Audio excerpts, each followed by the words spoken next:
perdata nuntut bagian warisnya. Kalau yang di Islam, Islam menuntut wasiat wajibahnya. Wasiat wajibah bukan bagian daripada waris, ya. Assalamualaikum warahmatullahi wabarakatuh. Shalom, Om Swastiastu, Namo Buddhaya, salam kebajikan, salam sejahtera bagi kita semua. Kembali lagi bersama kami di podcast Peradilan Semu FHKM UP dengan tema bagaimana hak dan kedudukan anak angkat dalam pembagian waris berdasarkan hukum perdata di Indonesia. Sebelum kita masuk nih Pak, untuk ngulas sedikit soal itu, saya tanya dulu Bapak gimana kabarnya hari ini? Alhamdulillah sehat.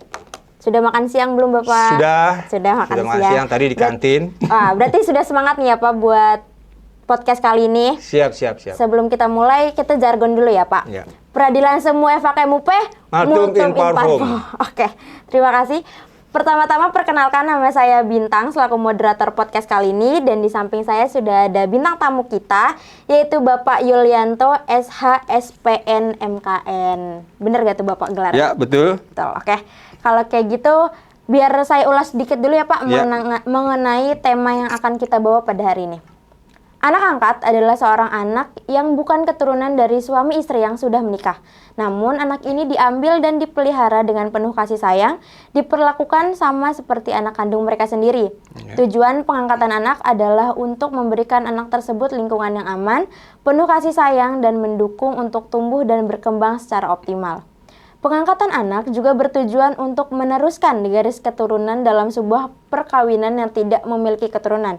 Selain itu, berdasarkan Pasal 2 Peraturan Pemerintah Republik Indonesia Nomor 54 Tahun 2007 tentang pelaksanaan pengangkatan anak, dijelaskan bahwa pengangkatan anak bertujuan untuk meningkatkan kesejahteraan serta kepentingan terbaik bagi anak yang diangkat, yang dilakukan berdasarkan adat setempat dan ketentuan peraturan perundang-undangan yang berlaku. Masalah pengangkatan anak ini masih sering terjadi dan menjadi permasalahan yang harus diutamakan, terutama dalam hal pembagian harta warisan. Karena berdasarkan Undang-Undang Nomor 1 Tahun 1974 tentang perkawinan, tidak ada penjelasan yang spesifik mengenai kedudukan seorang anak angkat dalam mendapatkan harta warisan. Namun pada Pasal 42 Undang-Undang Nomor 1 Tahun 1974 menjelaskan bahwa anak yang sah adalah anak yang dilahirkan dalam atau sebagai akibat perkawinan yang sah. Ketidakjelasan mengenai hak waris anak angkat seringkali menimbulkan perselisihan dalam suatu keluarga, terutama ketika orang tuanya sudah meninggal dunia. Meskipun anak angkat diperlakukan seperti anak kandung dalam kehidupan sehari-hari, secara hukum hak waris mereka tidak diatur dengan jelas. Ini membuat banyak keluarga harus mencari jalan keluar melalui pengadilan atau dengan membuat surat wasiat yang khusus mengatur hak waris anak angkat. Dengan demikian, perlu ada regulasi yang lebih jelas dan tegas mengenai hak-hak anak, termasuk dalam hal warisan agar tidak menimbulkan konflik dan ketidakadilan di masa mendatang. Kalau dari alur tadi nih Pak yang saya bacakan tadi, menurut Bapak ada tambahan gak nih mengenai waris anak angkat tersendiri? Ya, saya langsung aja ya beberkan semuanya ini tentang anak angkat ya. Baik. Nah, kalau dalam kitab Undang-Undang Hukum Perdata, dari pasal-pasal yang ada itu tidak ada diatur mengenai anak angkat, ya. Dalam kitab Undang-Undang Hukum Perdata itu hanya mengenal 4 orang anak. Anak sah, ya. Anak luar kawin, anak zina, dan anak sumbang. Oke. Ya. Nah, tidak disebutkan di situ kan adanya anak angkat. Anak sah, anak yang dilahirkan dari kedua orang tuanya yang menikah dengan secara sah. Maka akibat hukumnya anak yang dilahirkan adalah merupakan anak sah. Dia berhak mewaris. Betul. Ya. Ya. Anak luar kawin. Anak luar kawin itu anak yang lahir di luar perkawinan kedua ibu bapaknya. Ya. Dia juga berhak mewaris karena sudah diatur dalam Undang-Undang Pokok Hukum Perdata ya. Kitab Undang-Undang Hukum Perdata. Bagiannya ada, ya. Tapi tentu bagiannya lebih kecil daripada anak sah. Nah, anak zina, anak yang lahir dari hubungan laki-laki dengan perempuan yang terikat perkawinan, ya. Maksudnya gimana tuh Pak? Ya, misalnya si lelaki ini terikat perkawinan dengan istrinya. Terus ada perempuan lain juga terikat perkawinan. Nah, selingkuh di antara mereka. Anak selingkuhan lah ya. Lahir. Ya, tapi ibu bapaknya ini ada ikatan Ikatan perkawinan perkawinan. atau salah satu terikat perkawinan, maka itu anak yang dilahirkan adalah anak zina. Oh, Dia tidak oke, berhak oke. mewaris. Tapi Yang berhak hanya dirawat, dibesarkan, dinafkahi, iya. dididik, tapi dia tidak berhak mendapatkan Mewariskan. warisan. Anak sumbang, ya, anak sumbang adalah anak yang dilahirkan dari ibu bapaknya yang mempunyai hubungan keluarga, incest. Oh, incest. Ya. Kakak adik gitu ya. Misalnya kakak adik kawin, mempunyai melakukan hubungan, Punya anak. punya anak. Nah, anaknya dimaksud anak sumbang. Sumbang. Dia tidak berhak mewaris juga. Tapi berhak dididik. Itu berhak dididik, Oh, dibesarkan, diberi nafkah, ya. Nah, anak angkat kan tidak diatur dalam kitab undang-undang hukum perdata. Tapi secara keseluruhan hukum perdata mengatur nggak nih soal anak angkat? Nah, ada Statblad ya 1917 yaitu nomor 129 ya 129 itu diatur mengenai pengangkatan anak. Tapi khusus untuk golongan Tionghoa. Dan itu anaknya adalah anak laki-laki yang diangkat. Oke, berarti khusus Tionghoa plus laki-laki. Terus laki-laki. Nah, Oke. akhirnya dengan perkembangan selanjutnya ada putusan pengadilan jurisprudensi ya yang akhirnya perempuan juga bisa dilakukan pengangkatan anak. Ya.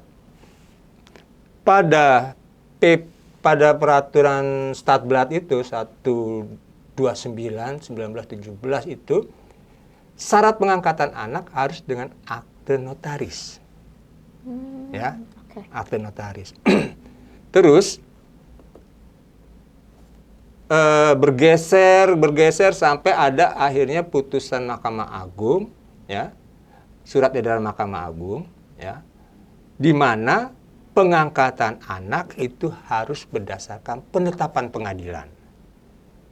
Berarti berganti lagi. Berganti lagi, jadi kekuatannya di penetapan pengadilan.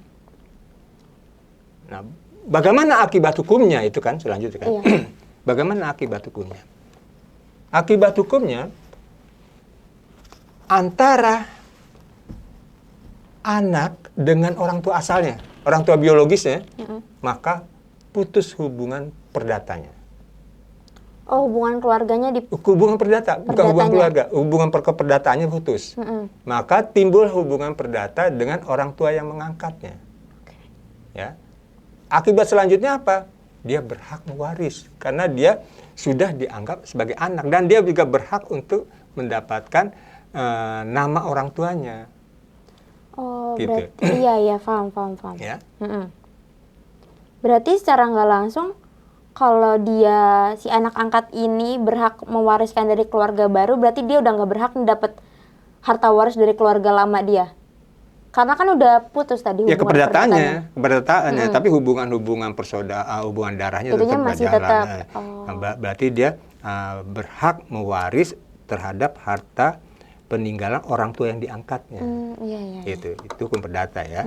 Nah, karena dia sudah dianggap anak sah, ya harus ada surat pengangkatan anaknya, surat adopsinya, syaratnya gitu loh.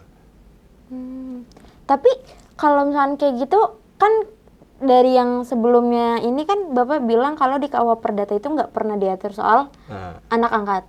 Tapi karena dia ada penetapan pengadilan, berarti dia berhak dong dapat harta warisan dari keluarga yang diangkat. Iya. Maka dari itu sekarang dengan adanya penetapan itu, berarti dia sah, ya. Secara hukum dia telah diadopsi menjadi anak dari orang tua yang mengangkatnya, ya. Akibat lebih lanjut terhadap harta peninggalan juga dia berhak, ya. Iya. Tapi dia putus hubungan keperdataan dengan orang tua asalnya. Oke. Tapi buat kayak pembagiannya sendiri itu kan selama nggak ada regulasi di KUH Perdatanya gimana Bapak? Ya, kalau sudah dianggap berhak, maka dia statusnya dipersamakan dengan anak sah.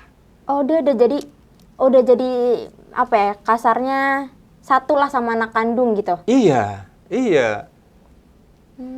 Jadi kan untuk mengatasi biasanya kan orang mengangkat anak ini untuk nggak ada keturunan kan? Iya, betul. Untuk mengatasi dia angkat anak supaya dia ada kehidupan yang lebih dinamis Iya, dalam betul, keluarganya. Tapi awalnya kan berdasarkan PP nomor 54 itu kan itu jelas hanya untuk merawat, membesarkan dan mendidik kan? Iya, Putus sampai di situ kan? iya betul.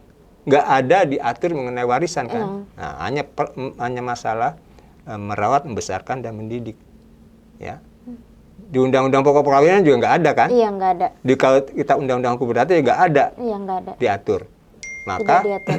maka berdasarkan itu ya Statblad 129 ya tahun 1917 bisa anak angkat itu diadopsi, diadopsi dengan akte notaris. Nah ini juga berdasarkan doktrin-doktrin yang ada ya, kalau anak angkat itu akhirnya berhak mendapatkan waris ya karena dia sudah dipersamakan dengan anak sah. Tapi kalau misalkan memang dari awal dari penetapan pengadilan dia sudah dipersamakan dengan anak sah, kenapa tidak ada perubahan Pak dari undang-undangnya, dari KUH Perdata sendiri? Jadi si anak angkat ini ada loh regulasi jelasnya di undang-undang gitu loh Pak. Lah, kitab Undang-Undang Hukum Perdata kan produk pemerintah kolonial Belanda. Iya. Ya, sampai sekarang belum ada KUH Perdata yang produk nasional. Oh, berarti memang. Ya. Iya, ngerti. Kalau untuk itu regulasinya jelasnya. untuk merubah segala-galanya itu kan ranahnya pemerintah dan DPR. Berarti memang. Nah, sudah ada belum arah untuk melakukan perubahan Kitab Undang-Undang Hukum Perdata? Belum ada sampai sekarang kan masih berlaku adalah Kitab Undang-Undang Hukum Perdata produk pemerintah kolonial Belanda. Iya, benar. Berarti memang secara nggak langsung udah penetapan pengadilan aja nih sebagai bukti kuat kalau dia tuh bisa dapat harta warisan, berarti dari penetapan pengadilan aja. Kalau regulasi jelasnya kan emang tidak diatur di KUH Perdata. Memang nggak diatur. Di pengadilan juga mungkin itu juga nggak ada pengaturan dengan sendiri dia berhak mewaris, nggak ada. Tetapi ini adalah perkembangan hukum dari doktrin ya dari para sarjana yang menganggap anak yang diangkat itu adalah dipersamakan dengan anak sah. Gitu. Oke. Nah, sebagai perbandingan, mau diperbandingkan nggak dengan hukum Islam? Boleh. Nah, kalau hukum Islam tegas sudah menyatakan bahwa anak angkat tidak berhak mewaris. Kalau Islam? Kalau berarti perbedaannya, kalau Islam ini tidak anak angkat tidak berhak mewaris, kalau yang KUH Perdata ini karena sudah ada penetapan pengadilan jadi dipersamakan dengan anak kandung. Dengan anak sah. Dengan anak sahnya. Terus gimana Pak? Ya, kalau dalam hukum waris Islam, anak angkat dianggap bukan dari terahnya ya. Karena syarat mewaris ya, baik hukum perdata maupun hukum waris Islam itu sama syarat mewaris. Yaitu pertama dia mempunyai hubungan darah. Ya. Yang kedua dia karena hubungan pernikahan. Ya. Di waris Islam juga begitu. Yang berhak tampil sebagai ahli waris adalah mereka yang punya hubungan darah dan hubungan pernikahan. Anak angkat ini punya hubungan darah bukan? Enggak kan? Ada hubungan pernikahan enggak? Enggak ada juga. Enggak ada juga. Maka ini di luar kategori itu, maka dia tidak berhak mewaris. Ya. Di dalam hukum waris Islam ada suatu ketentuan, ada suatu teori atau ajaran ya. Panggillah anakmu dengan nama bapaknya. Ya. Maka ada istilah bin, ada binti. Binti. Nah, itu menunjukkan orang tua biologisnya dia. Oh, berarti kalau di Islam anak angkat ini binnya ini tetap ke bin bapak kandung, bukan ke bapak angkat. Iya, bapak biologisnya. Jadi jangan sampai ada orang angkat anak dianggapnya bin atau binti. Iya. Ya, bin dan binti itu adalah hubungan darah. Hubungan darah. Ya, jadi kalau orang tua ngangkat dikasih bin atau binti itu udah nggak boleh, nggak bener. Ya. Nah, Oke. haknya apa terhadap harta peninggalan? Katakanlah kalau anak angkat ini lebih berbakti kepada orang tua yang diangkatnya, lebih mengerti, lebih mengayomi, lebih dan segala-galanya. Tapi begitu orang tua angkatnya meninggal, karena sistem hukumnya dia tidak berhak mewaris, nah bagaimana? Apakah dia berhak mendapat bagian waris harta peninggalan si pewaris gak? Kalau misalkan yang menurut penetapan pengadilan harusnya tetap berhak. Hah? Tetap berhak lah. Ini beda. Yang Kalau satu yang Islam- itu kan hukum perdata ya. Iya. Yang hukum Islam dia tetap nggak bisa, nggak berhak. Iya, Ya. nggak berhak Tapi tetap. ada ajaran ya untuk mendapatkan bagian bukan waris ya, bagian harta peninggalan pewaris adalah dengan cara wasiat wajibah. Wasiat wajibah. Namanya wasiat wajibah. Wasiat wajibah itu maksimum 1/3 dari harta peninggalan. 1/3. Nah, dia berhak menuntut wasiat wajibah. Si anak angkat ini. Berhak menuntut wasiat wajibah. Ya. Tapi tidak boleh melebihi 1/3. Tapi itu bukan sebagai waris, bukan sebagai hak dia waris ya. Ya. Tapi dia bisa mengajukan tuntutan sebagai wasiat wajibah yang maksimum 1/3. Oh, Misalnya di antara mereka ahli warisnya ya, anak angkat ini ternyata tidak mendapatkan bagian dari harta peninggalan si pewaris. iya. Ya. Diambil semua sama saudara-saudara pewaris, ya, dikuasai sama saudara-saudara pewaris. Nah, dia ternyata punya anak angkat. Nah, si anak angkat ini berhak mengajukan Tuntutan. gugatan Mm-mm. ke Karena pengadilan agama tentunya. Iya, karena dia nggak dapet si wasiat wajibah ini. Dengan menggunakan formulasi itu wasiat wajibah, Oke. ya itu aja. Ngerti. Tapi kalau misalkan di KUH Perdata sendiri, seandainya nanti dia nggak dapat harta peninggalan, dia bisa nuntut juga nggak, Pak? KUH Perdata, Iya.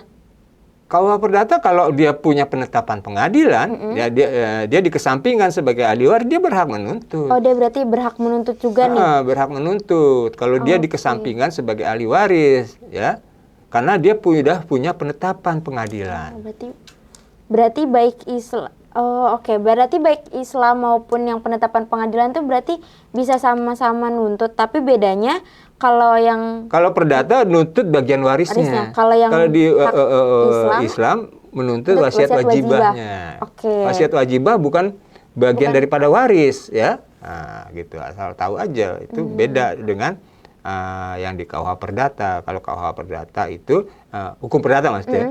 Dalam hukum perdata itu anak angkat itu kalau sudah ada penetapan pengadilan, ternyata ketika si pewaris meninggal, maka dia dikesampingkan, maka dia berhak menuntut ya, menggugat. Kalau itu kan menggugat, bukan tuntutan, menggugat ke pengadilan bagian dia seolah-olah dia sebagai anak sah. Nah, tinggal nanti hakim bagaimana memutusnya. Dalam keputusan ini kan hakim bebas. Iya. Ya, kadang-kadang dia nggak terikat sama peraturan perundang-undangan ya. Ya, berdasarkan keyakinannya, ada kan 3 ketentuan itu kan. Iya. Dalam hakim memutuskan berdasarkan azas keadilan, azas manfaat, dan azas kepastian hukum. Azas, ya, hakim bebas dalam memutus gitu loh. Kadang-kadang bisa bertolak belakang dengan undang-undang, ya boleh-boleh aja. Yang penting dia punya dasar pertimbangannya. Ya. Tapi saya masih penasaran nih Pak soal yang wasiat wajibah. Jadi sebenarnya wasiat wajibah ini kayak gimana ya? Dia tuh dituliskan atau diberikan sama si orang tua angkat atau wasiat wajibah gimana? Bukan berarti Atau si ditulis? pewaris itu menulis wasiat untuk anak bukan. angkatnya, bukan. Tapi itu semacam lembaga hukum yang diadakan untuk dimanfaatkan untuk dilakukan penuntutan. gitu. Ketika dia bagian warisannya dibagikan kepada ahli waris yang lainnya, ya, ternyata dia tidak dapat bagian harta peninggalan dari pewaris, tapi sifatnya bukan sebagai warisan, ya. Oke. Karena dalam warisan sendiri dia nggak berhak. Iya. Kalau di Islam. Dalam Islam. Oke, ngerti. Berarti, iya saya kira tuh wasiat wajibah tuh kayak ya emang ditulis sama si pewarisnya ini loh Pak, kayak ini loh nanti si anak angkat ini dapat sekian gitu loh. Ya namanya wasiat bisa ditulis bisa enggak, ya. Kalau ditulis boleh-boleh aja, bahkan namanya wasiat ya. Barangkali seorang akan menulis wasiatnya seluruhnya atau sebagian dari harta peninggalannya akan diberikan ke siapa kelak kalau dia meninggal. Nah, tinggal nanti diukur lagi. Ya, apakah surat wasiatnya itu bisa dilaksanakan secara sepenuhnya atau tidak? Okay. Nah, gitu kan? Karena ada ketentuan kalau hukum Islam juga ada ketentuan maksimum wasiat yang harus diberikan. Maksimum wasiat yang diberikan adalah tidak boleh melebihi dari 1/3, gitu loh. Ya. Oke. Berarti kalau misalkan kita balik ke yang hukum perdata lagi nih Pak. Kalau yang masalah penetapan pengadilan kan dia dipersamaan dengan anak sah kan ya. Berarti kalau misalkan anak kandungnya misalkan lelaki semua terus anak angkatnya juga lelaki. Berarti mereka satu nominal gitu. Misalnya anak kandungnya 2. Ada anak angkatnya 1. Iya. Ya masing-masing 1/3. Berarti memang nggak ada pembeda sama sekali dari nominal si harta warisan ini? Iya, karena dia sudah dipersamakan dengan anak sah. Oke. Ya. Nah. Paham. Nah, sekarang kalau dia cuma satu-satunya, iya. Bagaimana? Kan nggak mungkin ke dia semua. Hah? Atau bisa jadi? Nah, hukum perdata membagi 4 golongan waris. Apa itu? Golongan 1, siapa ahli warisnya golongan 1? Nah, golongan 1 ahli warisnya adalah suami istri yang terlama beserta anak-anak dan keturunannya. Oke, berarti pasangan dan anak-anaknya. Iya, salah satu. Iya. Kalau suami yang meninggal berarti si istrilah ahli warisnya. Terus kalau di situ ada anak, maka anaknya juga adalah ahli warisnya. Nah, berarti tadi anak angkat juga termasuk ada di golongan 1. Di golongan 1. Golongan 2, siapa ahli waris golongan 2? Nah, golongan 2, kalau suami istri ini menikah tidak punya anak, ya, maka ahli warisnya yang tampil adalah bapak ibunya si pewaris. Oke, bapak orang tua berarti Orang tua bisa dua-duanya, bisa salah satu yang hidup terlama. Siapa lagi? Saudara pewaris. Mau perempuan ataupun laki-laki? Tidak dibedakan. Kalau dalam waris perdata, ya, nggak ada pembeda. Nggak ada beda antara laki-laki dengan perempuan karena menganut paham bilateral. Iya, betul. Ya. Nah. Terus golongan ketiga siapa? Golongan ketiga yaitu kakek nenek dari pewaris. Garis ibu maupun garis ayah. Oke, berarti dua-duanya nih. Atau bisa salah satu? Ya dua-duanya. Dua-duanya dari garis ibu maupun dari garis ayah. Itu berhak tampil sebagai ahli waris. Ya kakek nenek ya. Kakek nenek. Golongan keempat siapa lagi? Nah, golongan keempat ahli warisnya adalah tante, paman, bibi, ya. Iya. Dan keturunannya. Oh, keturunannya juga dapat? Keturunan tante dan pamannya, keturunannya itu dapat. Kepala keponakan ibaratnya. Ya. Oke. Itu dapat. Nah, di samping itu anak luar kawin berhak tampil sebagai ahli waris. Tapi anak luar kawin ini di luar golongan 1 sampai golongan 4? Anak luar kawin bisa mewaris bersama golongan 1, golongan 2, dan golongan 3, dan golongan 4. Bisa bareng dia. Dia bisa bareng. Nah. Walaupun secara itu dia nggak sah ya Pak? Kan anak luar kawin ini sebenarnya bukan anak sah kan? Anak luar kawin baru mewaris kalau ada pengakuan Dari si pewaris. Dari si pewaris. Oh, kalau dia ini anak saya gitu ya, Pak? Atau gimana? Ya pengakuan kalau ini anaknya dia, ya, yang diperoleh di luar perkawinannya. Syaratnya supaya anak luar kawin berhak mewaris adalah pengakuannya dilakukan sebelum pernikahan. Maksudnya, Pak? Sebelum pernikahan? Gini ya, asal tahu ya, anak luar kawin itu gimana? Harus ceritain dulu ya, Iya, supaya oke, kamu kita tahu ya. cerita. Oke. Laki-laki, perempuan pacaran, ya. Dalam pacaran dia melakukan hubungan badan. Lahirlah anak, Iya. ya, anak. Tapi si laki-laki dan si perempuan belum terikat perkawinan, Iya. ya. Kemudian si perempuannya menikah dengan orang lain, Oke.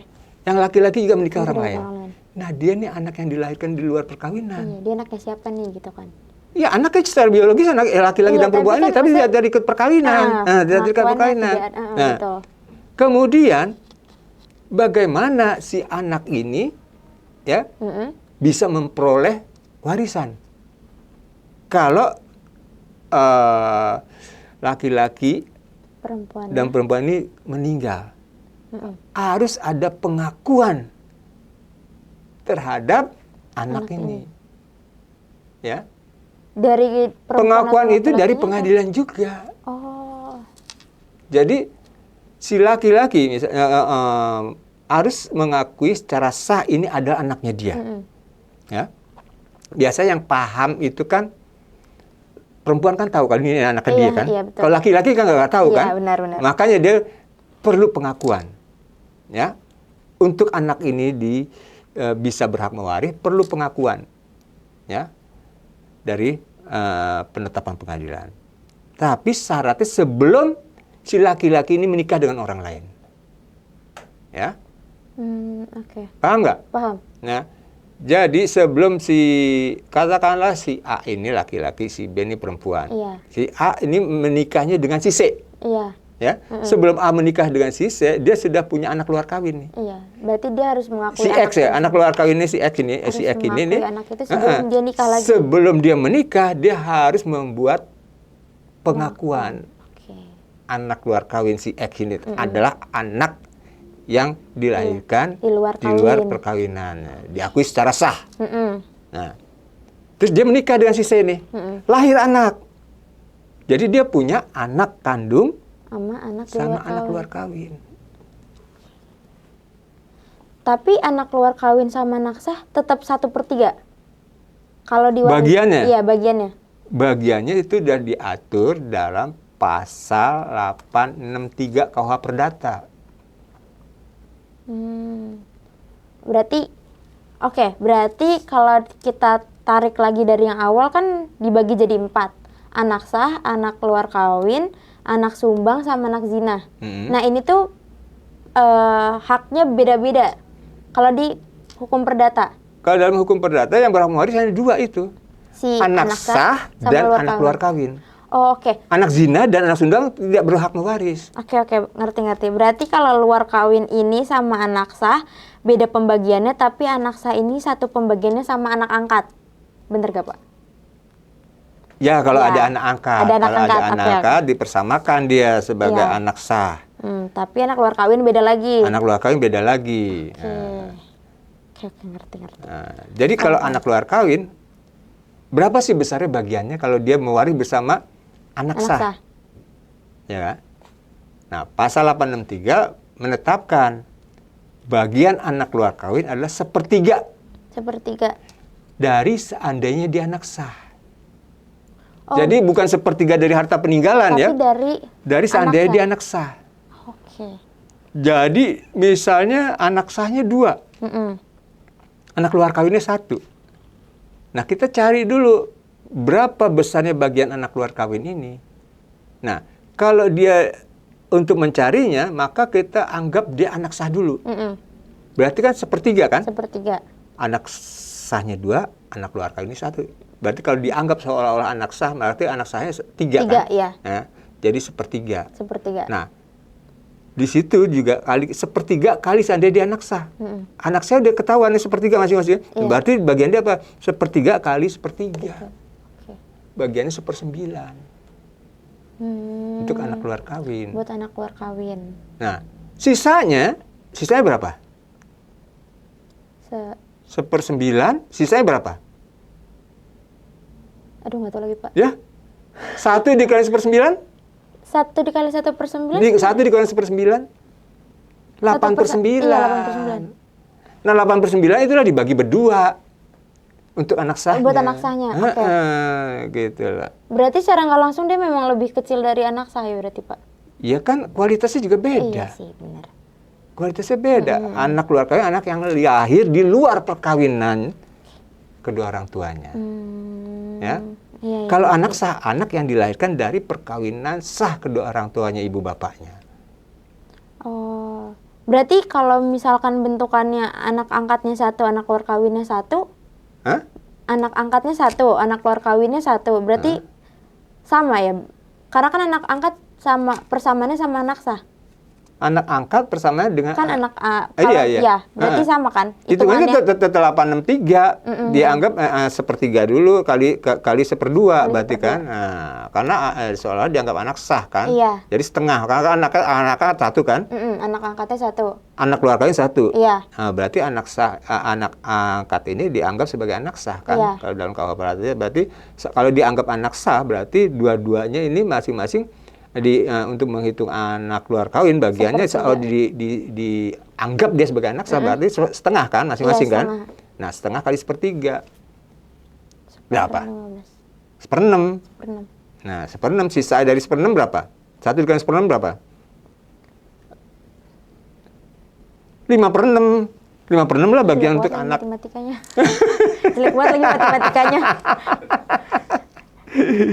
Nah, Saya nggak lulus matematika kayak gini deh ini jadinya. ya, hukum waris Oke. adalah mata kuliah yang eksak. Ya. Karena di situ ada hitungan pecah-pecahan Iya, bagian-bagiannya. benar. Ya. Sebenarnya pecahan ini sudah diberikan kepada di level SD, SMP sudah diberikan kan? Iya, betul. SMA. Nah, di anak-anak hukum, fakultas hukum ini kadang-kadang menjadi momok mata kuliah hukum waris ini. Karena ada pecahannya itu. Karena ada hitungan, padahal pecahan itu kan hitungan sederhana, Iya, benar. ya. Iya. Tapi kenyataannya ya begitu, ya. Lupa barangkali bagaimana itu Lupa pecahan. kayaknya, Pak. Karena saya pun lupa. Kan Kayak gitu. lupa deh, Pak. Karena kan bagaimana mengurang, bagaimana menambah ketika penyebutnya berbeda dalam pembilangnya. Ya. Nah, Iya. maka kalau ada penyebut, misalnya di sini setengah, yang satu ada penyebutnya 1/6. Nah, bagaimana menjumlahkannya? Ya? Disamain penyebutnya. Disamain penyebutnya. Penyebut disamakan, pembilangnya disesuaikan. Iya, betul. Itu yang pada jadi momok anak-anak hukum. Padahal itu sebenarnya simple. Cuma susah. Nah, pengalaman saya sebagai dosen hukum waris ya begitu. Pak, perasaan saya bisa jawabnya deh, Pak. Saya bilang, ini bukan ilmu perasaan, ini sebagian ilmu pasti. Ya. Jadi kalau saudara minta transparansi nilai, saya berani aja nih loh hasilnya. Segini loh nilainya. Karena hitung-hitungannya jelas. Iya. Gitu loh. Benar. Hitung-hitungannya jelas. Oke. Ya, cukup? Cukup. Nah, Kalau gitu berapa menit tuh? Udah berapa menit nih? Kayak udah cukup deh, Pak. Udah cukup lah. berarti kan? Ya, 33. Ya udah, karena sudah di ujung acara, saya bisa simpulin nih, Pak, Ya, dari baik. 30 menit ini. Mungkin Bapak bisa koreksi kalau saya salah. Yang saya tangkap, kalau misalkan kita tanya soal siapa aja yang berhak menerima warisan menurut KUH Perdata itu cuma ada 2, anak sah sama anak luar kawin. Ya. Terus kalau untuk hak anak yang diperoleh dari anak angkat itu, kalau menurut hukum perdata, selama ada penetapan pengadilan, berarti anak angkat ini dipersamakan dengan anak sah Ya. dari nilai harta peninggalannya. Sama Dari dengan bagian anak- harta peninggalan. Sama. Terus kalau misalkan untuk di hukum Islam sendiri, tidak boleh sama sekali ada Tidak berhak mewaris. Tidak berhak mewaris, tapi ada namanya Wasiat wajibah. yang boleh Jalur dia untuk menuntut bagiannya ya, dia. itu, untuk dituntut kalau dia ini sebenarnya berhak loh untuk si wasiat wajibah ini. Wajibah. Maksimumnya 1/3 dari harta peninggalan. Dah. Kayaknya itu deh yang saya tangkap. Iya. Karena mungkin selama ini banyak mahasiswa atau orang di luar sana yang menganggap anak angkat ini nggak berhak dapat harta warisan. Kalau Karena dalam hukum Islam iya. Iya. Cuma kan kebanyakan orang yang emang awam gitu kan mengira kayak yaudah anak angkat kan bukan anak kita ini nggak berhak gitu loh. Jadi ternyata anak angkat ini bisa dipersamakan dengan anak sah selama ada penetapan pengadilannya. Nah, tapi buat siapa itu KUH Perdata? Nah, ini harus tahu juga. Buat siapa, Pak? Buat golongan timur asing khususnya Tionghoa Oh, oke. dan golongan Eropa. Mm-mm. Ya. Jadi kalau untuk orang Islam tidak berlaku itu. Berarti tetap pakai hukum Islam. Pakai tetap hukum Islam. Kalau ada percampuran gimana, Pak? Hah? Kalau misalkan itu kan tadi Bapak bilang KUH Perdata ini buat orang timur Tionghoa gitu. Golongan timur Iya, asing timur khususnya asing, Tionghoa. Golongan Tionghoa. timur asing itu ada dua, golongan timur asing Tionghoa dan golongan timur asing non Tionghoa. Ya. Berarti non Tionghoa gimana? Non Tionghoa adalah misalnya orang Arab, orang Pakistan, orang India, itu kan ya, ada keturunan-keturunan itu, maka dia pakai hukum adat istiadatnya dia. oke. Kalau hukum KUH Perdata ini kan dalam KUH Perdata itu ada dibagi golongan penduduk. Golongan penduduk itu adalah golongan Eropa, golongan timur asing, dan golongan bumi putra. Iya. Nah, golongan Eropa berlakulah kitab Undang-Undang Hukum Perdata. Ya. Golongan timur khususnya Tionghoa juga berlakulah kitab Undang-Undang Hukum Perdata. Ya. Nah, golongan timur asing non Tionghoa maka dia pakai hukum adat istiadatnya negara masing-masing ya. Nah, terus untuk golongan bumi putra berlakulah hukum adatnya. Ya. Nah, sekarang kan di Indonesia ini banyak bervariasi ya golongan penduduknya ya. Ada orang Islam ya. Maka berlakulah hukum waris Islam. Hukum waris Islam. Ya.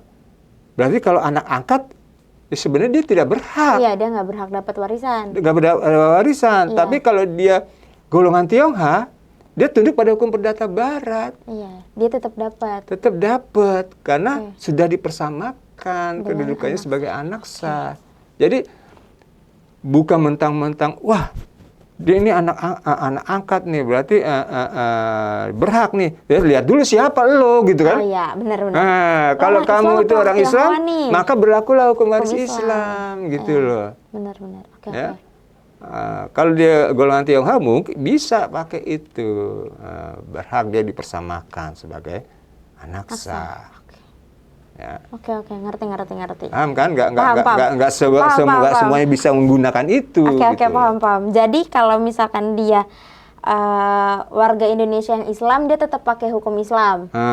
Dengan nggak berarti dia nggak berhak dapat warisan, tapi dia ada namanya wasiat wajibah. Tapi kalau yang buat orang Tionghoa ini dipersamakan dengan anak sah. Golongan Eropa gitu. Iya. Oke, paham. Udah lah ya, mungkin cukup sekian kali ya Pak. Baik. Udah cukup mengerti banget saya juga. Iya. Mungkin cukup sekian dari podcast kali ini. Apabila ada salah kata, mohon dimaafkan. Sekian. Wassalamualaikum warahmatullahi wabarakatuh. Waalaikumsalam. Terima kasih. Siapa namanya? Putri? Bintang. Terima kasih Bintang. Terima kasih juga Bapak. Semoga podcast ini tetap membesar. Amin.